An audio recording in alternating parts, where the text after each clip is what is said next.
Hello, this is arplenoon, also known as Phoenix. I'm here for another entry of the Bridge Jumpers.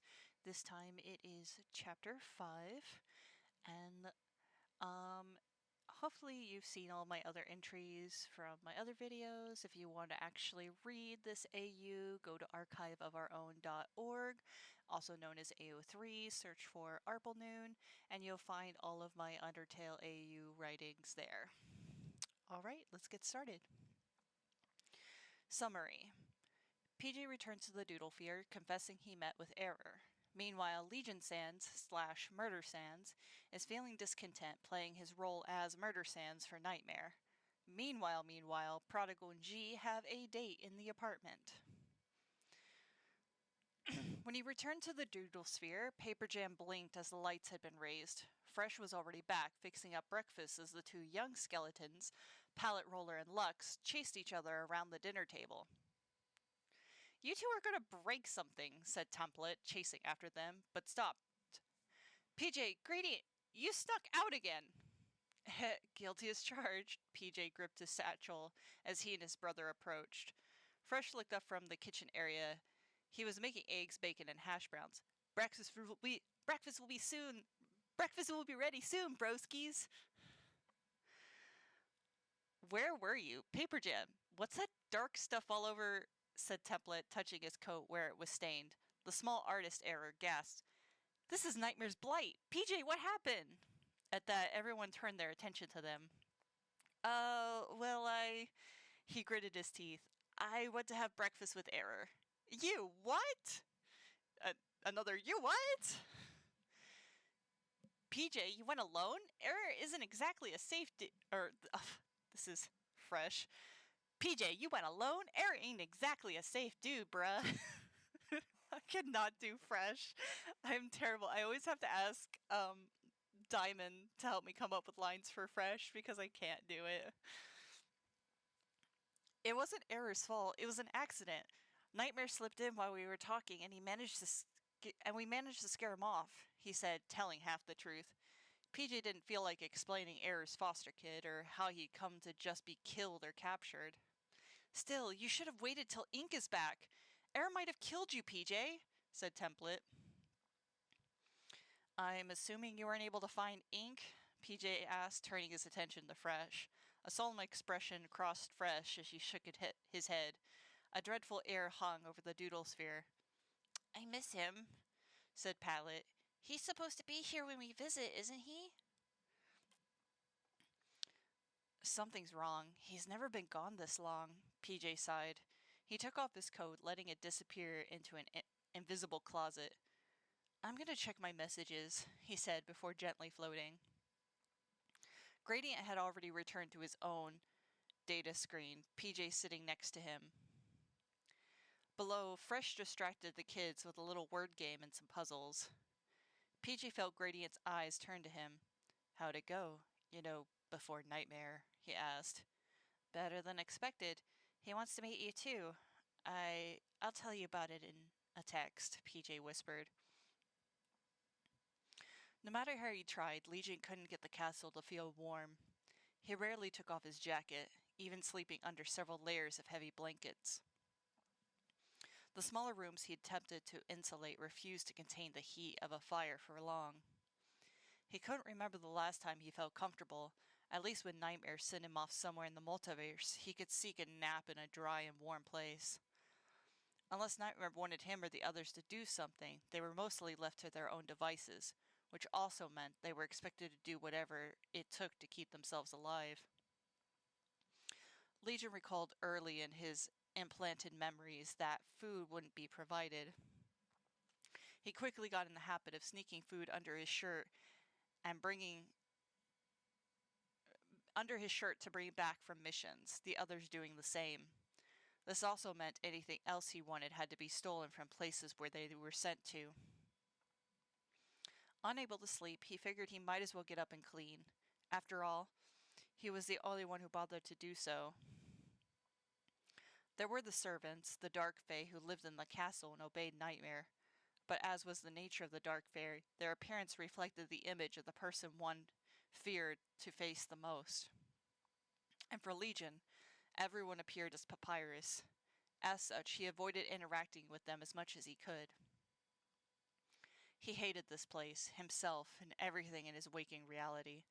He wasn't the first murderer to work for Nightmare, far from it. He was only 32 years old, but the implanted memories forced his mind to have many more decades of violence and torture. As best as he calculated, 12 other versions of him had died while under Nightmare's grip. Some while on missions, other by Nightmare himself for disobedience, and some by their own choosing. But Nightmare made sure he remembered every single death, obviously to discourage him from further protest. Shifting down to the kitchen, Legion scrounged together something from the pantry and the cellar. He'd fry up a large batch of vegetables, beef, chicken, and seasonings over a manual gas stove. As expected, Killer would come wandering down as soon as he smelled the food, and Legion would be sure there was enough for everyone to avoid complaints. "Cooking again?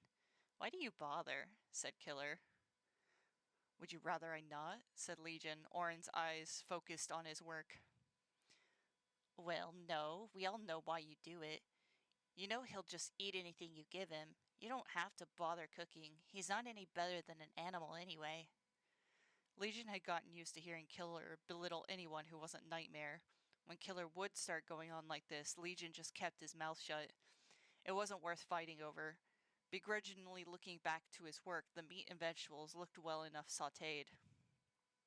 "You care too much. It's a pain," Killer scoffed. He grabbed himself a plate before shoving Legion aside to take his share. "I hope you choke on a carrot," Legion thought after catching himself. Legion had tuned his hearing to know when Nightmare was coming. It was easier inside the empty castle walls, nearly as silent as the void. Shoulders stiffened, he looked to the entrance of the kitchen as the decaying skeleton appeared from the darkness. Now that smells interesting," he grinned. Folding his arms, Lee watched as Nightmare came to inspect the dish, but didn't take up any for himself. His attention snapped towards Killer. "Status report on my brother?" The skeleton had already stuffed his mouth full of food, which he swallowed quickly in an uncomfortable sound. "Still in the dream falls as expected. Should be handing over the mini rainbows to Fresh in an hour or so." "Very good." His head turned just as quickly to Legion. "Any ink?" "Saw that coming." Eyes changed red. Legion grumbled. "Still no word on him. Can't find him anywhere." "Last I checked, it was your job to find him and keep track of him," Nightmare said, drifting closer. Legion let down his arms. But held his ground. "He hasn't been seen anywhere for 6 months. No one has seen him. Probably got himself dusted in one of the hundreds of AUs." A root grabbed Legion around the neck. Nightmare's violet eye glared into his soul. "Then bring me that forsaken brush covered in his dust." The Legion raised his hands to grab the tentacle. He'd gotten used to being manhandled by the tree man. Besides, what's the worst he could do? Tear him from bone to bone? Again? "Yes, boss," he groaned. Nightmare let him down, causing him to cough a little. He could hear Killer giggle. The blight slowly flaked off of his clothes. At the very least, Nightmare's poison didn't have to be washed off. Looking up, Legion watched as Nightmare tested the dish with a hum, took a portion for himself. He realized he hadn't calculated another mouth to feed a day, which meant all that was left was to go to Horror. Didn't matter, he'd lost his appetite anyway. The tension in the room felt thick as butter. Still, Legion proceeded to make the last plate, even as Nightmare watched him. He headed back up the stone steps. Killer and Nightmare's voices echoed behind him, but he didn't care to catch their conversation. Horror tried to stay in his own room as much as he could. He was much less tolerable of Nightmare and Killer's abuse. Legion knocked, announced himself before entering with the plate still in hand. Horror Sans lounged in his bed, reading a book, and raised his gaze with a smile. "Hey, Lee." Over the years, Horror had put up more and more of a facade that he was losing his mind, going insane towards Nightmare and Killer. The less they thought they could rely on him, the less they'd expect. It wasn't always effective towards Nightmare, as the Fey Lord could pry into his mind any time he pleased, but it kept Killer from bothering him. However, to Murder, or Dust, and now in this case Lee, Horror had no problem revealing his true self. Lee, nor the murders before him, ever tried pushing Horror around. Horror set the book down as he sat up.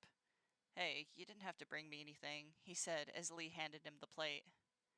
"When was the last time you ate?" Lee asked, knowing Horror would avoid the food stash so long as it meant avoiding the others. Not since yesterday. What about you? Don't tell me you made this just for me." "Supposed to be for the both of us, but Killer and the boss decided it was theirs too." Horror frowned. "You should eat some of this then. You made it." Lee shook his head. "There's barely enough as it is. Don't worry about me." Lee. From the memories of the past murders, they and Horror had been close. Lovers, to be frank. However, when Legion had come to inherit those memories, that part of him still loved Horror, still cared about him deeply. But that part of him was also afraid if he let himself submit to those feelings back into who he was, he'd lose the part of himself that was Lee. The humble doctor who hadn't killed his own people, the one murder sans who hadn't committed genocide, until Nightmare forced him to. The first time he was alone with Horror was awkward, to say the least. Horror expected his partner to be back, as he always had been, but Lee didn't feel the same. There was heartbreak in Horror's face as he realized his new murder wasn't the one who loved him. It tore Lee up inside, feeling he'd robbed the poor skeleton of his one source of happiness. Horror was too good to be here. He was understanding when Legion rejected him, never pressuring him about it. But when Horror's voice got soft like that, when he still cared about Lee in the way he cared about murder, it made Lee feel guilty. Still, he just couldn't bring himself to feel for Horror the way Horror felt for murder. Friends for sure, but nothing more. Lee put on a false smile. "Don't worry, I'll get something soon enough. Just don't starve yourself, okay, buddy?" Horror sighed. "All right." Legion returned to his own room and pulled out the phone he kept hidden from within one of the walls. A previous version of him had rigged a power supply and a signal by wiring a connection through the roots of the world tree. Sitting on his bed, he checked if there were any new messages from Diva. Nothing. He should have expected such. Just another thing to feel guilty about. She really had been such a good friend to him over these past 2 years. Talking to a normal person just made him feel better somehow. But he hadn't gone and let himself catch feelings and dragged the poor girl with him. It was probably all for the best as he turned the phone off and placed it back into its hiding spot. Diva kept checking her phone every once in a while, even though there'd been nothing more from Lee. She contemplated messaging him back. What was the use? He made it clear he didn't want to meet. Oh, sorry. I just realized that we shifted Diva's POV and I didn't take pause. Let me rewire my brain. Diva kept checking her phone every once in a while. Even though there had been nothing more from Lee, she contemplated messaging him back. What was the use? He'd made it clear he didn't want to meet. She sighed, sitting on the couch eating a TV dinner, telling herself to get over it. On the flip side, Prodigal was more active than usual. Looking up, the taller skeleton paced around the apartment, cleaning and tidying things up. She sat up, leaning over the back of the couch. "Pro, everything all right?" Yeah, I invited a guy over. He's gonna be here in an hour, maybe," he said, fiddling with the broom. "Wait, you invited someone here for a date without telling me?" "A date?" Prodigal dropped the broom, blushing madly. "Totally a date."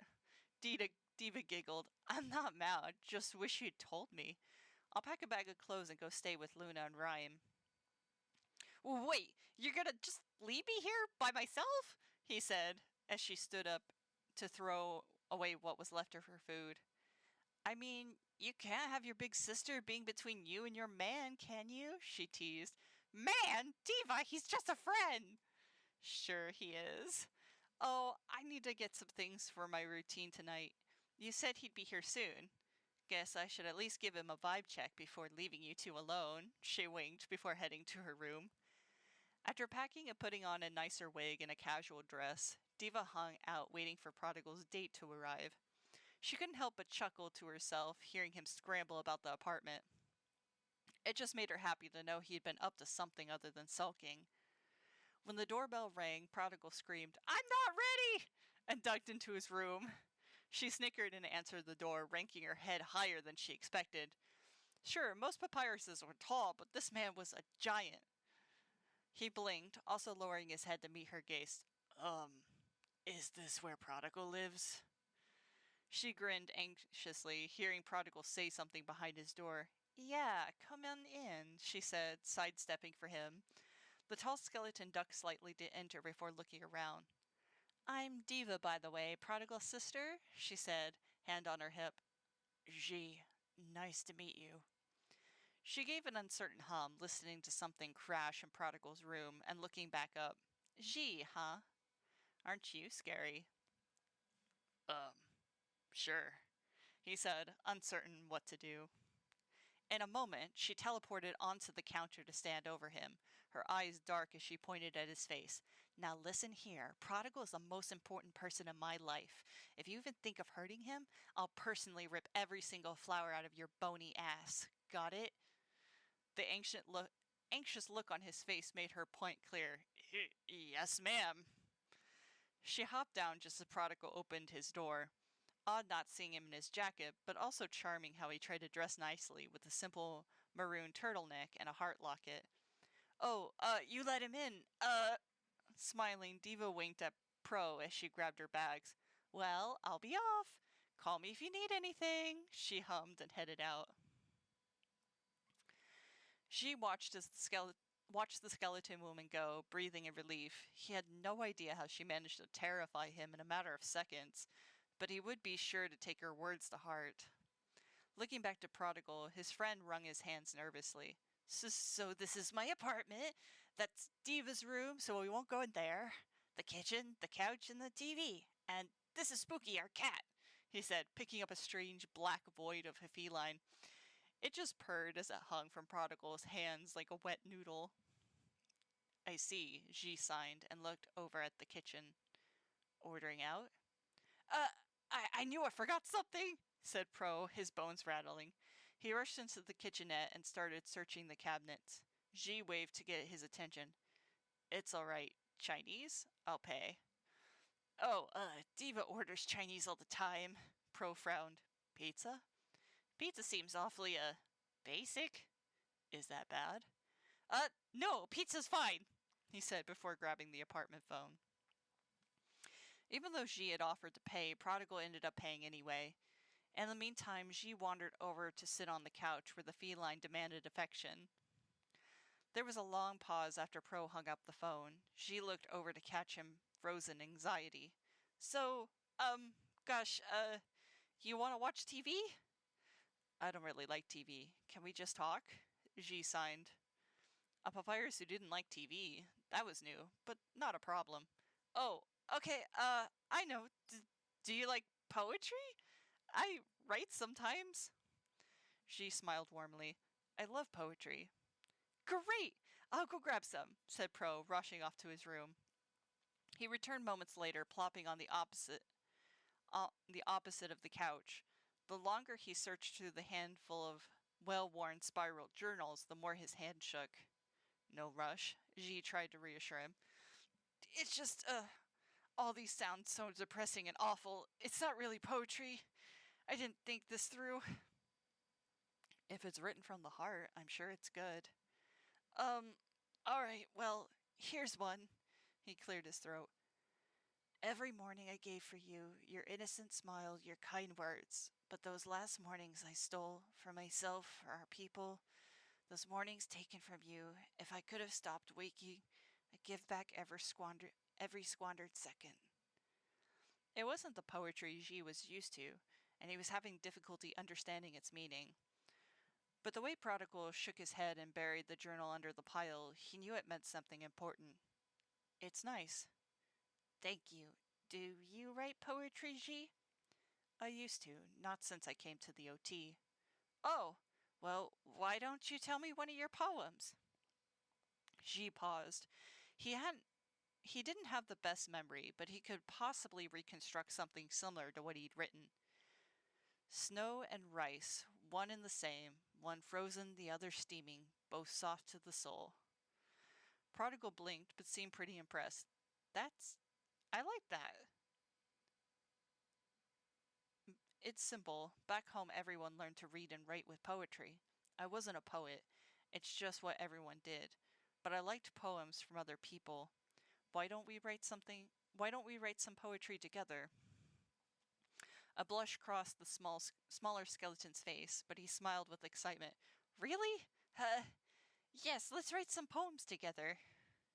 She was used to words expressing love for nature, but Prodigal's words were sad, angry.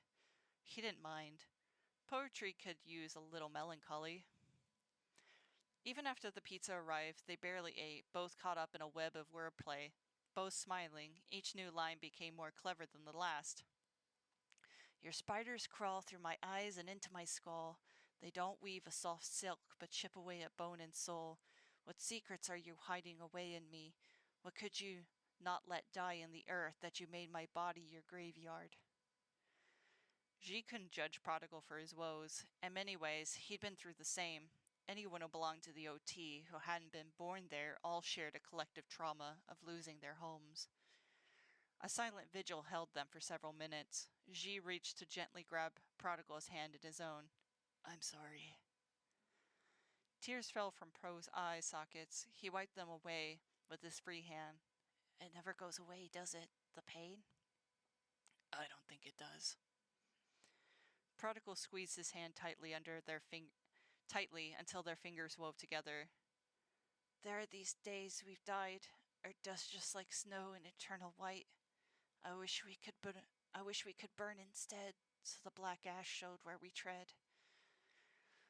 With a tilt of his head, Zhi offered his arms again. A tired sigh, Prodigal set the journals aside and crawled into Zhi's embrace, settling down and closing his eyes.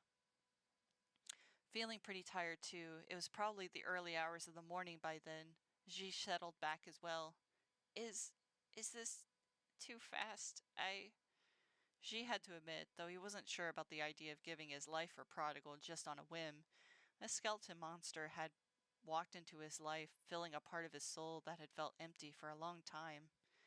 He wasn't sure how far he could follow Prodigal in his journey for answers, but he knew he wanted to follow as long as he could. I'm fine. It isn't too fast for you, he said drowsily. No. Well, you can get up any time, said Zhi, all ready to fall asleep, but Prodigal didn't move from the embrace. Rather, Zhi felt the tension leave his bones. Too tired to move. Zhi scoffed a little and smiled. Good night, Prodigal. Night, Zhi. Despite the pleasant rest, Zhi felt his mind plagued by visions, the anti-void, and yet somehow dark, a night full of stars, a tree glowing where two skeleton children played. Light fell from a cliff like a mountain stream. Strange, gentle, yet something wicked crept at the edges of his dream.